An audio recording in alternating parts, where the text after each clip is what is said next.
Oh, when when I get the "You're good" from Dan, the producer, I'm usually just waiting for Yeah. Alex to say something. I do forget. I'm not gonna Alex say is something. off this week. No, Matt will not, but we do welcome in Matt Rooney. He's been here before. He's a hockey guy. You know him as that. He's putting out the hockey picks. That's a little golf too. You got the API hat on. I love that. I forgot to order mine. Like I did the thing Just where for today, yeah. I left it in the cart and I didn't order it, so I still have that. I still have a bunch of stuff I got to buy at Fanatics. So I will. Maybe I'll get a players one because it's gonna be too damn late for an API hat at this point. Yeah, Puma came out with these like they've done like yearly releases. The last like 3 or 4 years, it was like Ricky Fowler and Puma collaborating with the API, and I think this one there was a blue one, there was a pink one that were all the first year that I bought all three of them. They've had releases like different kind of variations of them every year, but these the first year ones were just unmatched. They're just the best. I feel like, and we're just right off the bat, we're getting off topic, which I'm fine with because That's I don't okay. care. It's Alex isn't here to keep us in line, but I think it must be Pumas too. There's these shoes, and they're like those, they're golf shoes, but they don't have cleats. They just have like grippers Hmm. underneath or whatever. And it's like the whole bottom part of the sole is just like a repeating pattern of the colorful umbrella. And I tried to Yeah, get some, and like they're impossible to get. Which I they guess they now they I'm came out with you're a sneakerhead if you have shoes that you can't get because that's all I see people bitching about on Twitter. It's like, oh, I'm the sneakers app, and I wanted these shoes, and I didn't get them. And it's like, man, I just go to the shoe store, buy my T-Lands, and I'm fine. They are the Puma does with along with the hats, they do a whole line of like the Arnold Palmer stuff. So I think shoes are different one every year. I was actually looking at the this year's pair yesterday on Puma's website. Took a lot of self control to not go ahead and buy them for like $220 or whatever they are. Like I'm like I'm not a sneakerhead, but when it comes to golf shoes, I'm like yeah, sometimes those special edition ones like those look really cool. Like I think it was Augusta or the Adidas a couple years ago did like a Masters shoe that was based off like the Georgia peach ice cream sandwich that's so famous there, and I Oh eventually got yeah, yeah. those, and they're awesome. But like that's I guess the type of sneakerhead I am. Not really the gym shoes, but give me a good golf shoe, I'm in. I will. Yeah, I'm going to ask this of the chat, of the audience, of the podcast listeners. You can hit me on Twitter if you want to, but I I am going to play more golf this year. That's like my only goal this summer is to walk some rounds this summer before work because I literally am a block from a golf course. I should be playing 9 every morning. I It's need true. some golf shoes. Way, way, way back in the day, before I cared about golf, somebody invited me to a tournament. They said, I have clubs you can borrow.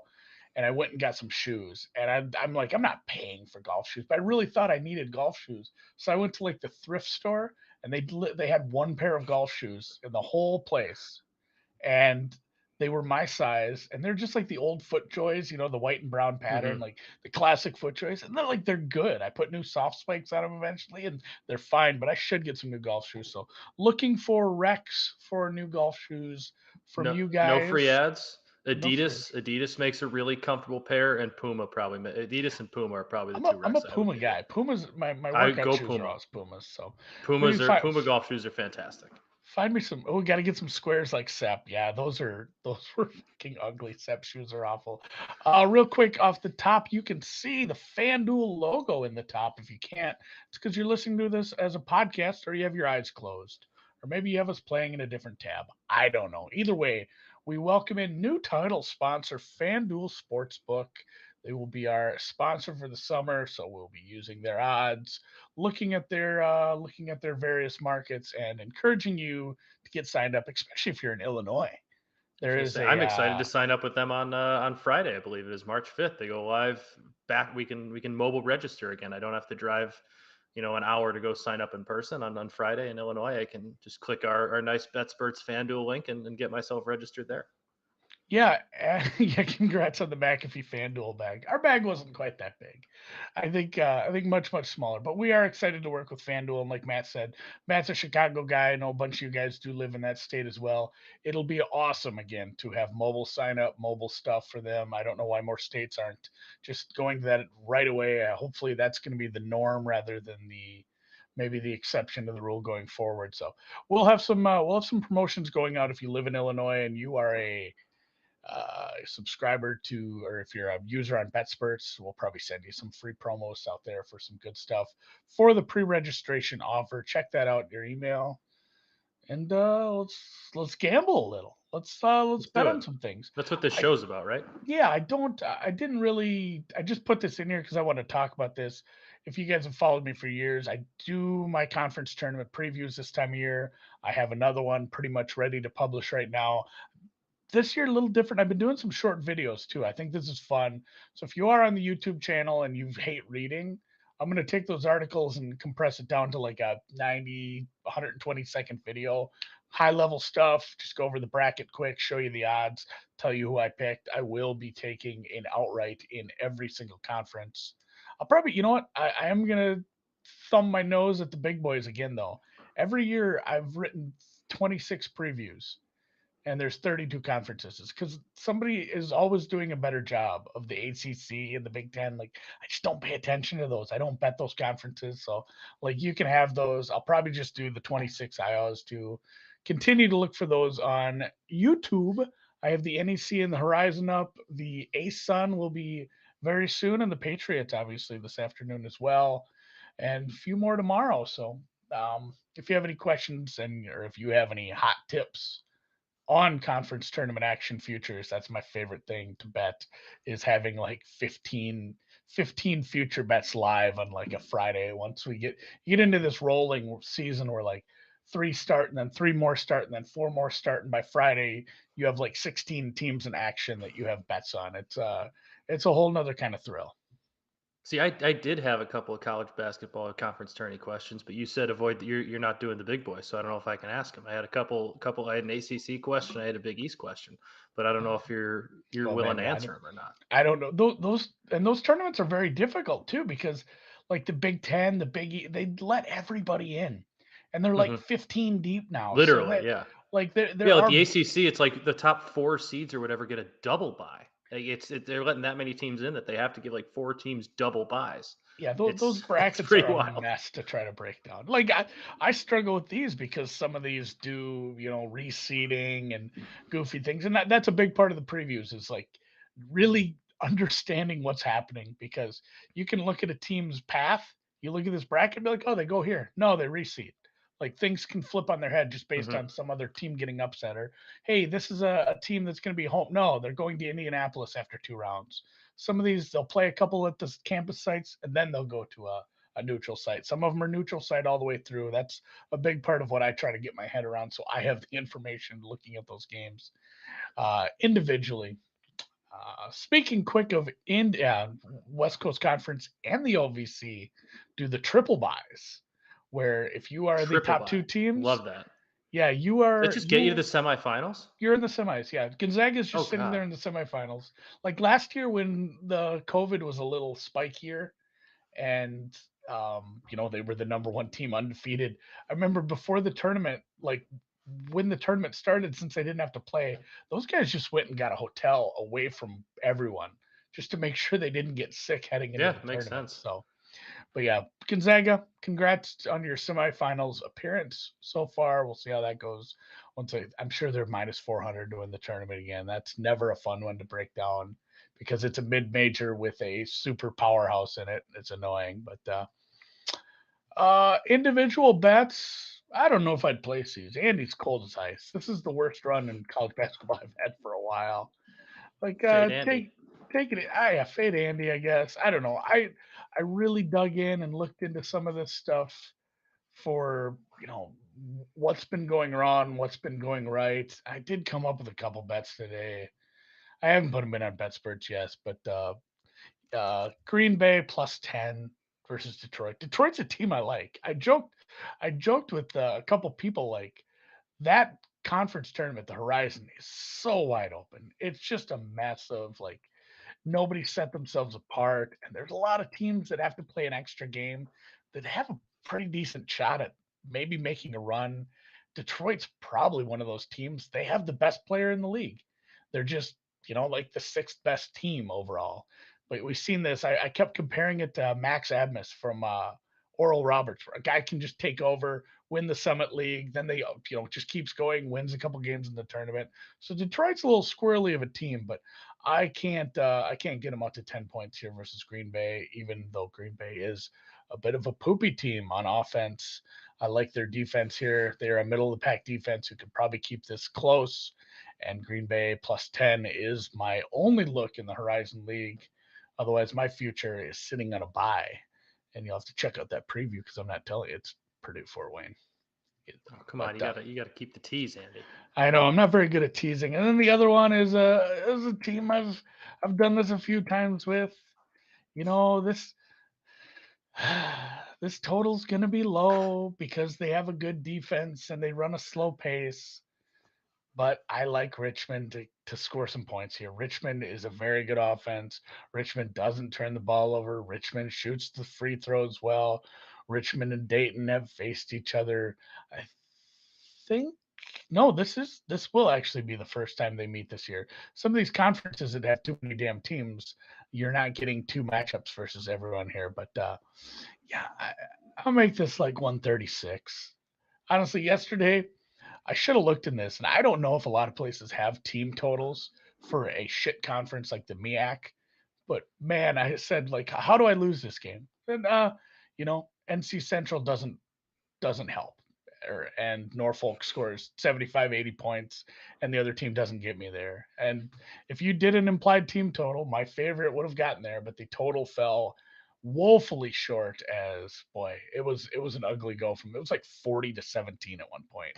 Like once you get to blowout territory, all bets are off, and I didn't even pay attention to the second half. So just these two for today, and we'll keep pumping out previews.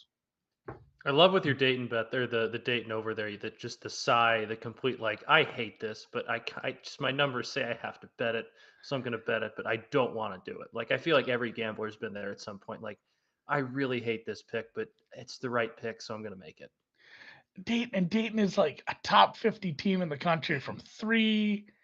They don't take the most threes, but when they do, they make them. They're super efficient on offense. They don't shoot free throws very well, so things could get messy. Hopefully, this just goes to quadruple overtime. I don't have to worry about it at all. And then one quick final note on college basketball, which AJ Donaldson here points out in the chat. Good one. This has been brought up a few times by some people I talked to. Weird situation with the Milwaukee game versus Illinois Chicago. I don't I don't know if we actually got an answer to why UIC is not hosting the game. Something about giving up the right to host games in the tournament, but UIC is the higher seed and should be hosting the game. But due to something weird like that, this game That will did be that have to played do in. with like when the Horizon League tried to kick him out of the conference or something like that? Yeah, Is that some sort of like meet in the middle? You can play in the conference tournament, but you can't. I don't know. That was a weird situation. I didn't know if this was a sanctions thing or if it was just something weird with. It could have been COVID protocols, or maybe they're working on their gym and they got contractors in there. Honestly, a lot of different things ran Andy, through. I live about 5 blocks from the UIC gym. Maybe you should go It's check five check out seven the blocks. gym. I will after the show's over. I'll pop my coat on and I'll go walk over there see if I see any cranes or anything hanging out. Yeah. Either way, it's a longer walk for you up to Milwaukee where this is played. A little So bit. there were books that opened this line wrong because they threw the home court advantage on the wrong team. So it was lined about 4 points, 4 or 5 points off to start with, and God. some people were able to take advantage. I'm not sure if every book will honor that, but just a just a word to the wise. Thank you, Mr. Donaldson, for pointing that out. Good call. And Matt, you're a hockey guy. Feed I me am a some hockey hockey. guy. I have been. Last time I threw out some bets was Saturday. That was a 2-2 day. But like leading into that, I think I've been like 7-2 in my last 9 bets. So I've been a little bit better as of late. Had a nice little run here. Have a bigger ish card tonight. I guess 3 games and a prop. This first one, the Avs -1.5 at that -114. That was a similar bet for me to your Dayton over, where I was like, it's scary, it's tricky because the Islanders are a really good kind of scrappy defensive team. but they are the Islanders are a little bit banged up. Their best player, Matthew Barzal, is either out or coming back off a knee injury tonight. So even if he's back, don't know how full strength he's going to be, or if that knee is going to kind of hamper his speed a little bit. What Colorado does best is skate, skate, skate. They're just the fastest team in hockey. They can outskate anybody. And I think I have a hard time seeing the Islanders keep up with that speed.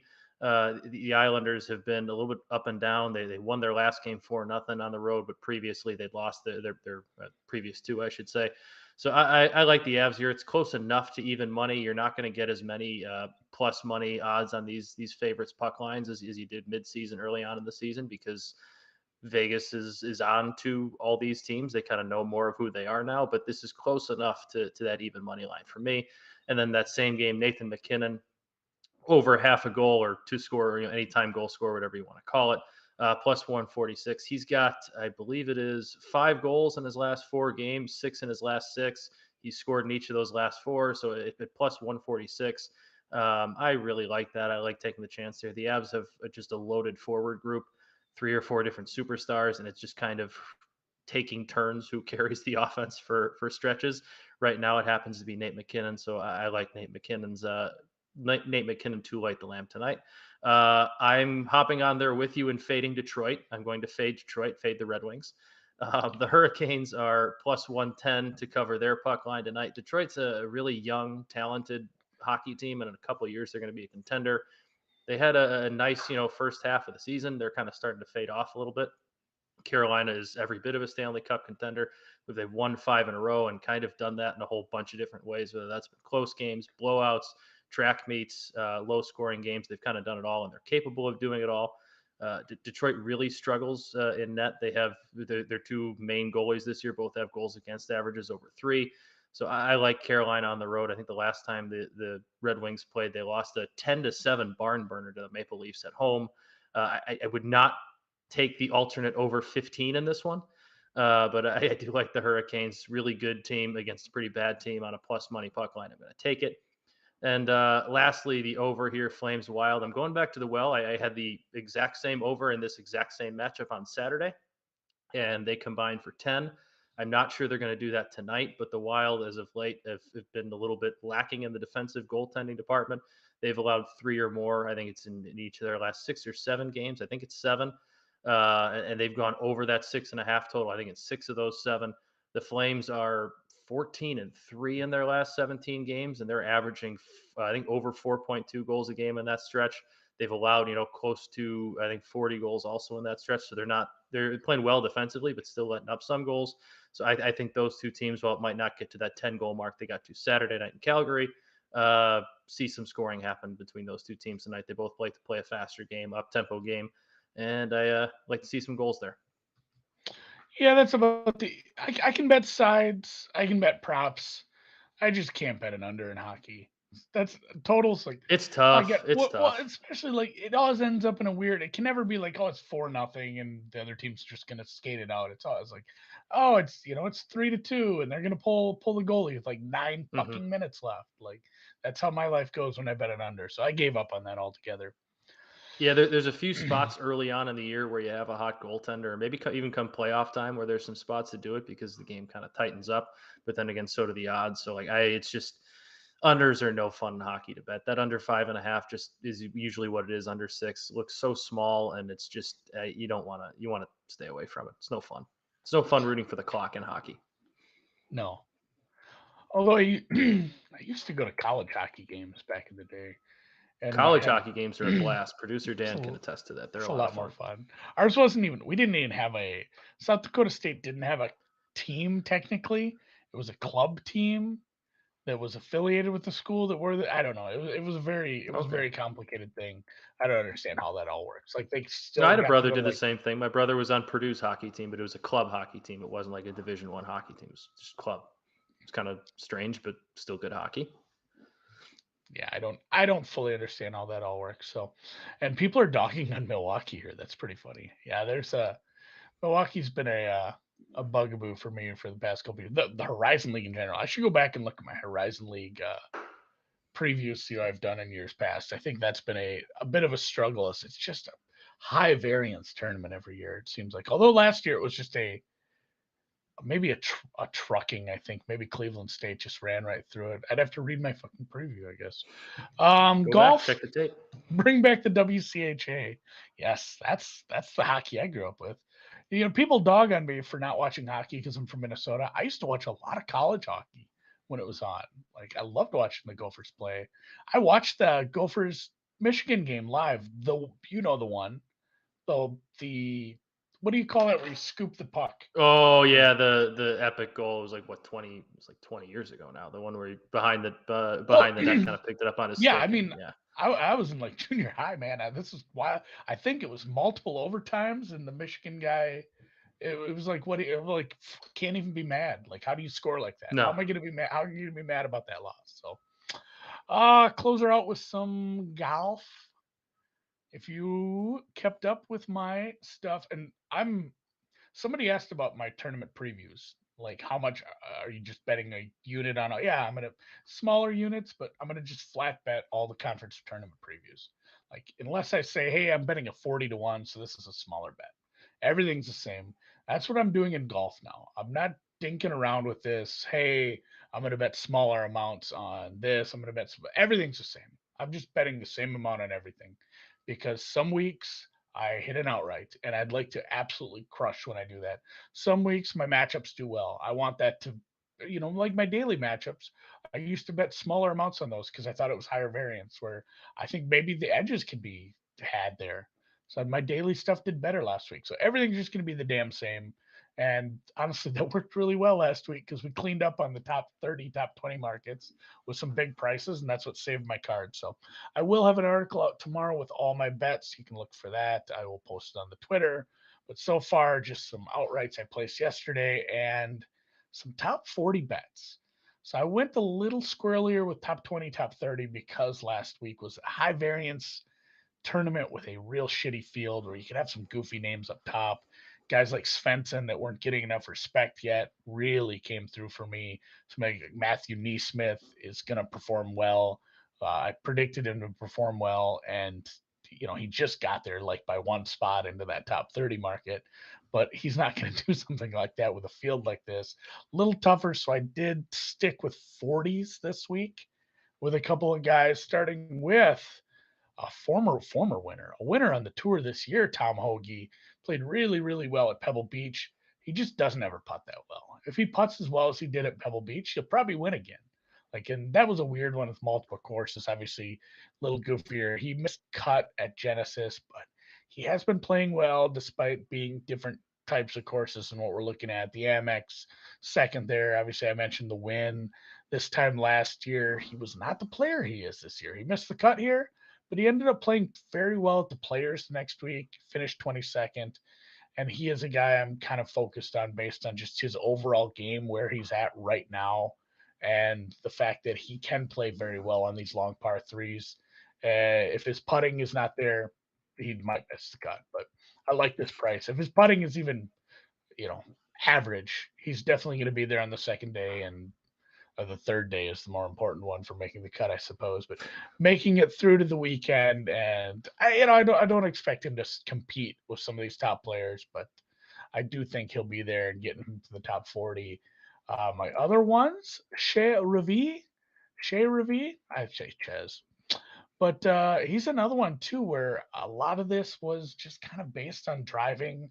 I think he's very accurate off the tee, according to my numbers. We have water danger again here this week. He's another one.